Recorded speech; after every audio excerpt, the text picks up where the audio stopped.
இன்றைக்கி பார்த்தீங்கன்னா Sunday special. So வீட்டிலே வந்து ஒரு லேம்ப் வச்சு லேம்ப் ஸ்டிக் பண்ண போகிறோம். Lamp stick. ஸோ இது வந்து ரொம்ப ஒரு சிம்பிளான ரெசிபி தான். வெஸ்டர்ன் ஸ்டைலில் பண்ண போகிறோம். நம்ம ஃப்ரெண்டு ஒருத்தர் வந்து எப்போ பார்த்தாலும் கோழியாக இருக்குது, சரி மாற்றி ஏதாவது கிடைக்குமானாரு. ஸோ எல்லாத்துக்காகவும் இந்த லேம்ப் ஸ்டிக் பண்ண போகிறோம். ரொம்ப சிம்பிள். இந்த மாதிரி ஒரு ஸ்டிக் வாங்கிங்க. நீங்கள் போன்லெஸ் கட்டிங்கன்னா கடையிலே நல்லா வெட்டி கொடுத்துருவாங்க. ஸோ எடுத்து தண்ணி இல்லாமல் நல்லா ட்ரையாக எடுத்து வச்சுக்கங்க. இந்த மாதிரி எடுத்து வச்சுக்கங்க. இதுக்கு முக்கியமான பொருட்கள் பார்த்திங்கன்னா பூண்டு, தோல் உரிக்காமல் ஒரு பாதி பூண்டு இப்படி கட் பண்ணி வச்சுக்கங்க. கொஞ்சமாக ரோஸ்மெரி ஒரு 1/2 டேபிள் ஸ்பூன், பச்சையாக இருந்துச்சுன்னா ஒரு ஸ்ப்ரிங்கை அப்படியே நீங்கள் வச்சுக்கலாம். Butter 1 table spoon, olive oil ஒரு 2.5 டேபிள் ஸ்பூன், ஸோ ஒரு 1/4 டேபிள் ஸ்பூன் மிளகுத்தூள், 1/4 டேபிள் ஸ்பூன் வெள்ளை மிளகுத்தூள், சால்ட்டு வந்து ஒரு பிஞ்சு தேவையான அளவு. ஸோ இது வந்து பார்த்திங்கன்னா முதல்ல சீசனிங் பண்ணணும். வெஸ்டர்னில் பார்த்திங்கன்னா சீசனிங் தான் ரொம்ப முக்கியம். அந்த சீசனிங் வந்து ரொம்ப பெரிய கம்ப சாஸ்திரமெல்லாம் இல்லை, சும்மா சிம்பிளாக சொல்கிறேன் பாருங்கள். நான் இப்போ மொத்தமாக பண்ணுறேன், ஆனால் நீங்கள் கொஞ்சம் எடுத்து வச்சுக்கங்க. 1 table spoon white pepper, 1 table spoon மிளகுத்தூள், உப்பு போட்டு நல்லா மிக்ஸ் பண்ணுங்க.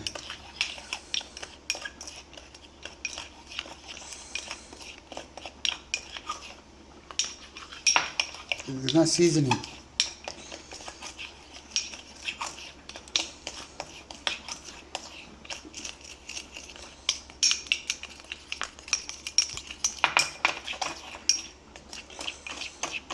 உங்களுக்கு உரப்பு அதிகம் வேணும்னா சில்லி ஃப்ளேக்ஸ் இருந்துச்சுன்னா சில்லி ஃப்ளேக்ஸ் வந்து இந்த லேம்ப் மேலே நீங்கள் ஆட் பண்ணிக்கலாம். உரப்பு வேண்டாம் அப்படின்னா இந்த உரப்பே போதும். சீசனிங் ரெடி ஆயிடுச்சு. ஸோ முதல்ல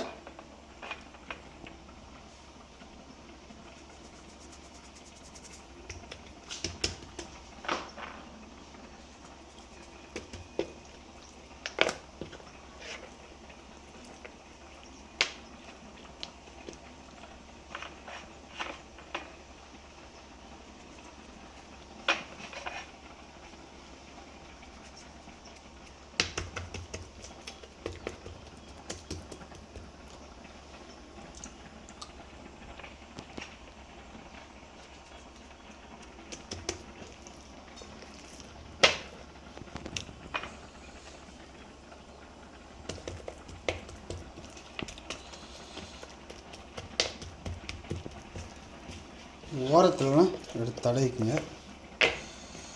ஸோ இங்கே பாருங்கள், மிளகெல்லாம் தெரியுதா? இங்கே வருங்க, இந்த மாதிரி எல்லாம் ஸ்ப்ரெட் ஆகிடணும். நீங்கள் எவ்வளோ போடணுன்னு சொன்னால் இந்த ஸ்பூனில் வந்து ஒரு மேலே ஒரு ஸ்பூன், திருப்பி போட்டு ஒரு ஸ்பூன், அவ்வளோதான் போட்டிங்கன்னா கரெக்டாக இருக்கும். சால்ட் வந்து செக் பண்ணிக்கோங்க. ஸோ இப்போ ரெடி ஆயிடுச்சு. முதல்ல பார்த்தீங்கன்னா பட்டர் கொஞ்சம் ஆட் பண்ணிடுவோம். ஸோ பட்டர் ஆட் பண்ணாதவங்க ஆலிவ் ஆயில் மட்டும் கூட ஆட் பண்ணிக்கலாம். ஸோ நான் ஆலிவ் ஆயிலையும் ஆட் பண்ண போகிறேன். ஸோ அவ்வளோதான். இன்னொரு முக்கியமான விஷயம் என்னென்னா, இந்த நீங்கள் சமைக்க போகிற பேன் வந்து பார்த்திங்கன்னா ஈவனாக இருக்கணும். கீழே குழி மேலே அந்த சைடு இந்த சைடு ஒரு மாதிரி கேட்டுச்சுன்னா சரியாக குக் ஆகாது. ஈவனாக இருக்கணும் இந்த மாதிரி, அப்போ தான் நல்லா குக் ஆகும். இந்த மாதிரி பேன் இல்லைன்னா நீங்கள் தோசை கல் இருந்துச்சுன்னா தோசைக்குள்ள கூட யூஸ் பண்ணிக்கலாம். பாருங்கள், ஈவனாக இருக்கும்.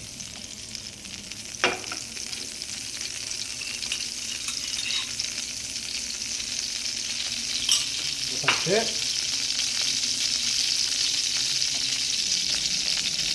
முக்கியமானது என்னென்னா ஃபயர். அது வந்து பார்த்திங்கன்னா மீடியமில் இருக்கணும். ரொம்ப ஸ்லோவாக குக் பண்ணிங்கன்னா சரி வராது. மீடியம் ஃபயரில் இருந்துச்சுன்னா கரெக்டாக இருக்கும்.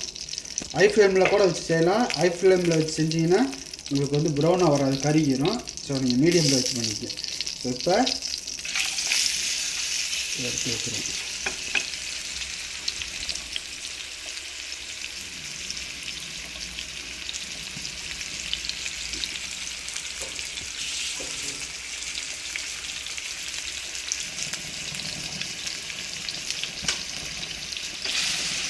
ஸோ முதல்ல பார்த்தீங்கன்னா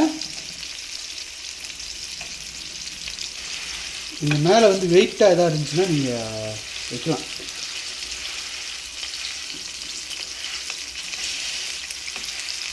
குக்கிங் டைம் ரொம்ப இம்பார்ட்டன்ட். ஒன் சைடு வந்து ஒரு 10 மினிட்ஸ் குக் ஆகணும்.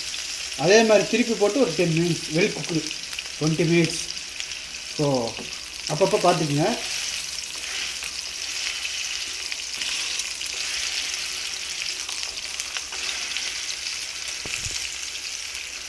மினிட் ஆனோன்னா திருப்பி போடுறோம்.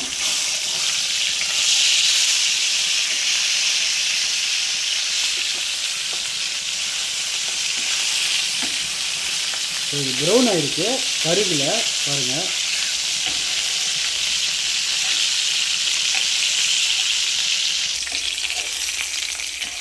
ஸோ குக் ஆகிடுச்சு. எடுத்து இந்த மாதிரி வைங்க.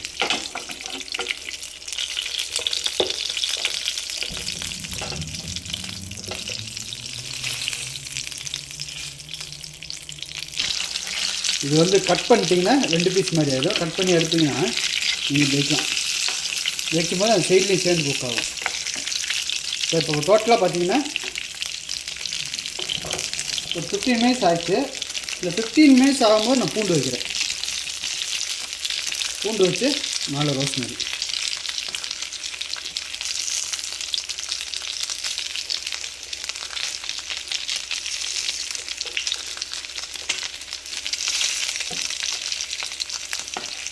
இந்த பூண்டை ஏன் இந்த ஸ்டேஜில் போடுறோன்னா அப்போ தான் இந்த அரோமா வந்து அந்த லேம்புக்குள்ளே எல்லா சைட்லேயும் நல்லா மேனேஜ் ஆகும்.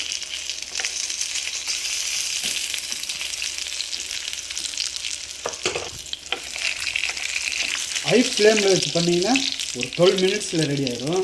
ஆனால் ஹை ஃப்ளேமில் வச்சு பண்ணும்போது நீங்கள் திருப்பி திருப்பி போட்டுக்கிட்டே இருக்கணும். அப்போ தான் வந்து உங்களுக்கு அது அடிப்பிடிக்காமல் இருக்கும்.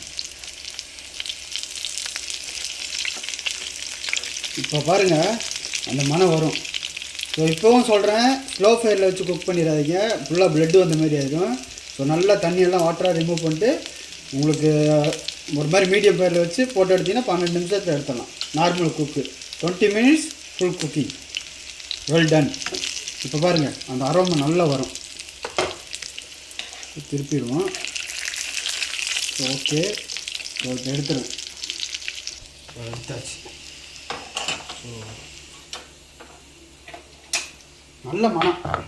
ஸோ இது குக் ஆகிடுச்சானேன்னு கேட்பீங்க. உங்களுக்காக தான் சாம்பிள் வெட்டி காட்ட போகிறேன். இதுக்கு மேலே நீங்கள் சாஸ் ஊற்றலாம்.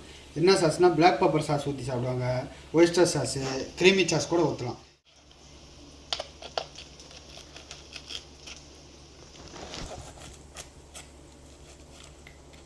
பாருங்கள், தெரியுதா குக் ஆகிருக்கு பாருங்கள்.